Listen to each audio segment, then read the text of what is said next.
Hello, lovely people. Autumn is here. It's time to talk about books. Doobie doobie doobie doobie doobie doobie doobie doobie doobie doobie doobie doobie doobie doobie doobie doobie doobie Sophie vlogs. A brief caveat: I am ill.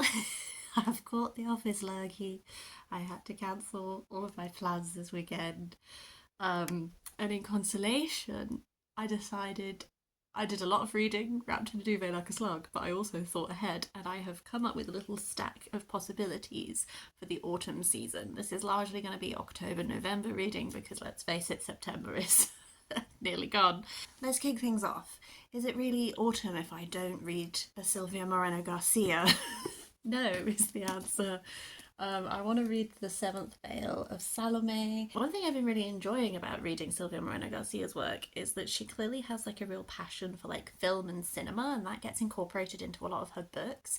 This one is following the filming of a film all about legendary temptress Salome, and I believe we're following this young woman who is cast in the role, but also this other young woman who believes that she is more deserving of what this young ingenue has been given.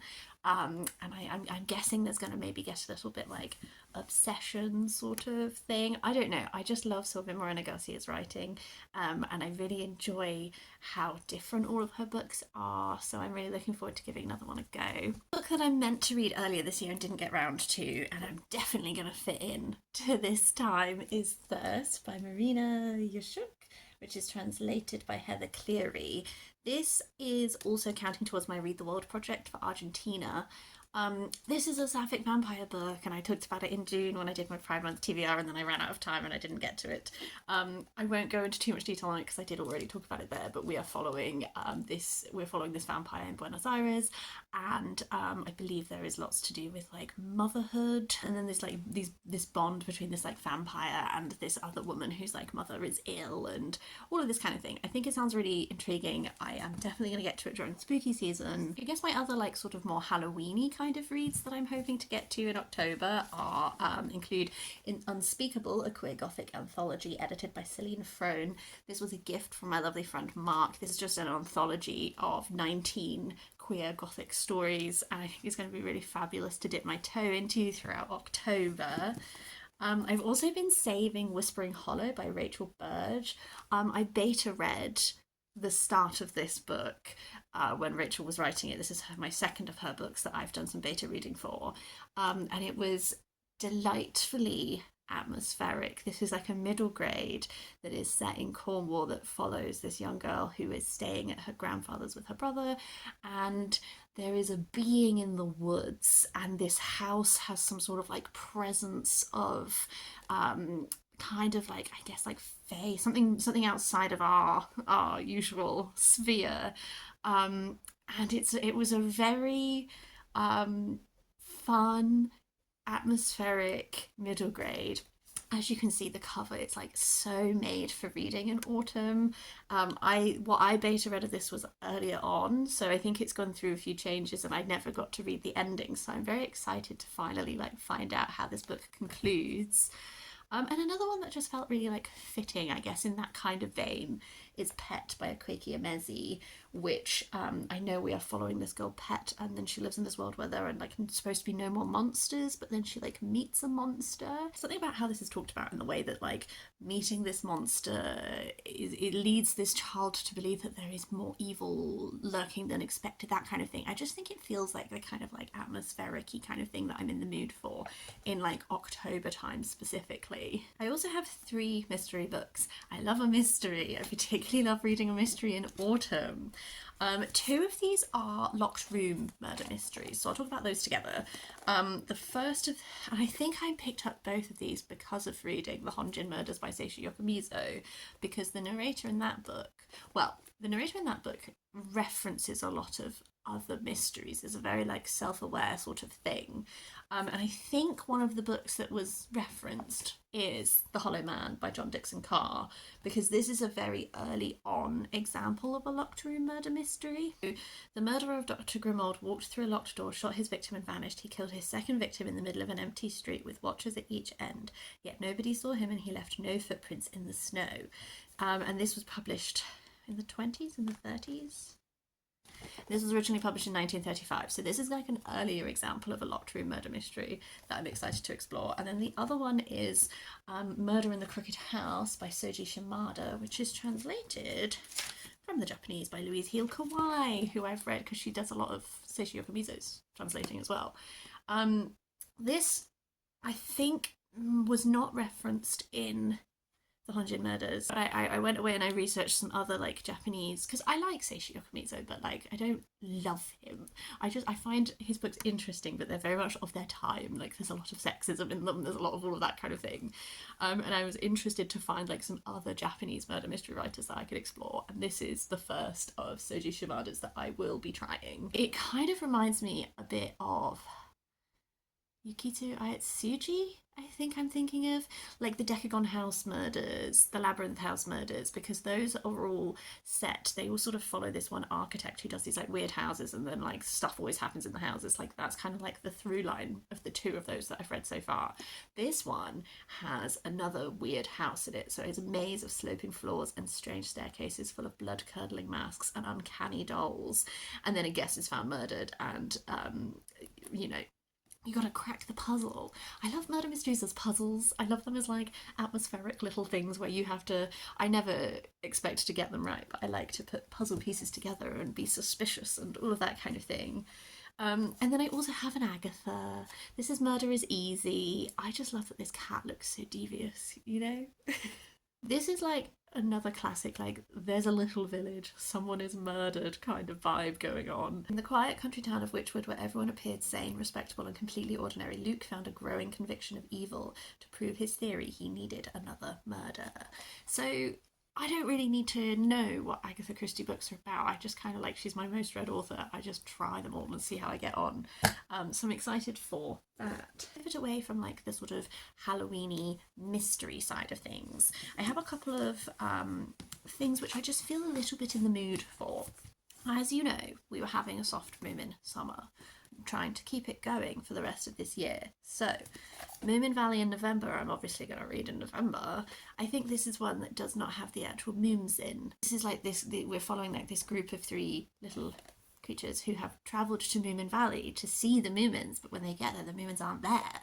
So this should be fun. And then I also have Comet in Moominland, which was the first of the Moomin books. Like a comet is speeding toward Earth and no one knows what to do. So I thought maybe I could read this one in October and this one in November and keep my Moomin moment going. Then in case I'm feeling like a little bit more of a literary mood, sometimes I quite like to do a classic in autumn. So the classic I have in mind is All Passion Spent by Vita Sackville West. I just think this sounds really intriguing. We're like following Lady Sloane in the 1800s, who as a young girl had this like ambition to be like a writer, and then she does what is expected of her and she gets married and she has children and all of this, and then later in life she is revisiting this, you know, now that she is older and has done like those duties, she's having another go at it.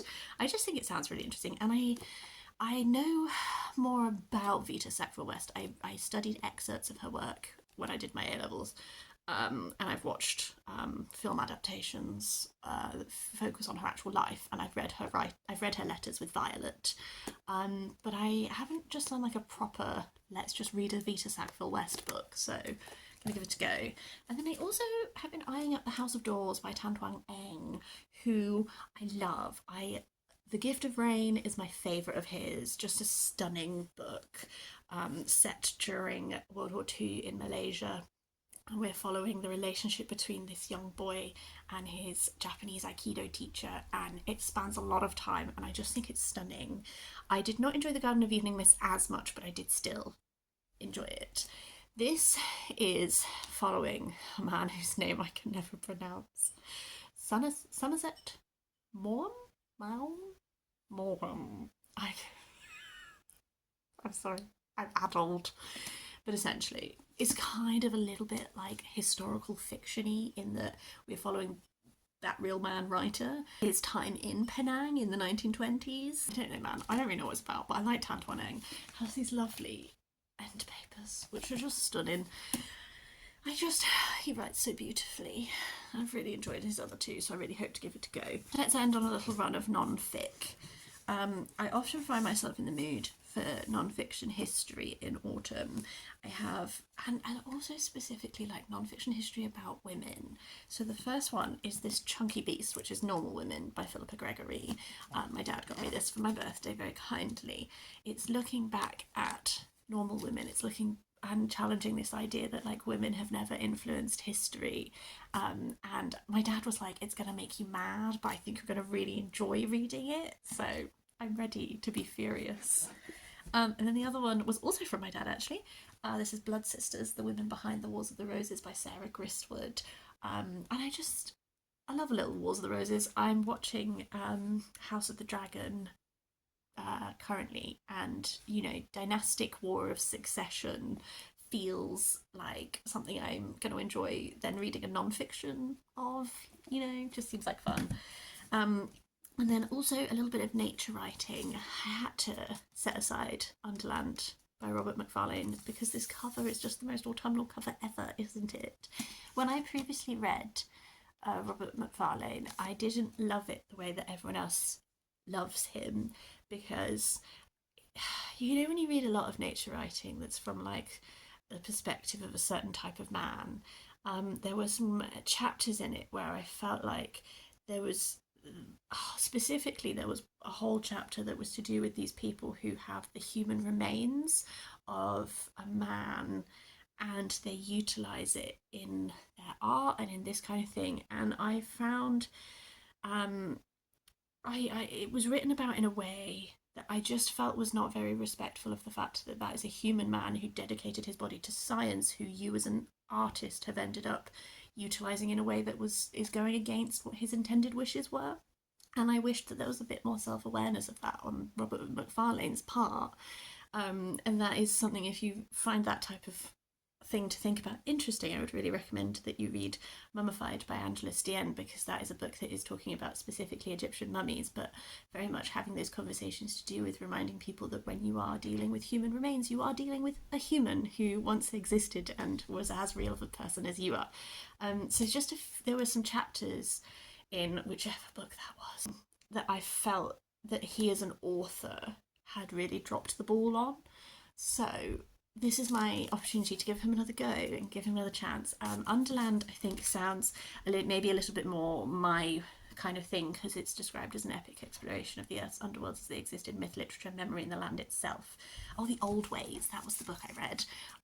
This will be my second go, and if I get on with this one better, then I am interested in his book that's about the river. But if I don't like this one as much, then I'm just going to let go of him as a man. I should mention one more book, which I meant to talk about at the start, but I forgot. I'm currently reading Duncton Wood by William Horwood with the lovely Ashley from The Untrained Librarian. This is our next buddy read that we're doing together because we both felt in the mood for some chunky fantasy in autumn. This is a 700-page mole fantasy book. I'm so excited. I have started it. I'm like 60 pages in. It is following the moles of Duncton Wood, and specifically Bracken and Rebecca and their love story. And there is this huge mole called Mandrake who has sort of taken over control of this system, and he is formidable and wants to clamp down on the historic and spiritual world of this system. I'm going to go out on a limb and say that the love between these two moles will somehow lead to them opposing him. I don't really know, but I'm excited for it. And then we also have a Ken Liu book lined up for after that one if we fancy another chunky fantasy. So this is everything I wanted to talk to you about. These are all the books that have been this weekend while I've been in delirium appealing to me. Have you read any of them? I would love to hear any thoughts from you if you have. And then also, what have you been saving for autumn? What are your autumn moods? I feel like my autumn moods are the same every year, but the books change. But yeah, I would love to hear any thoughts from you in the comments down below. Otherwise, I hope you're doing really well, and I will see you next time for something different.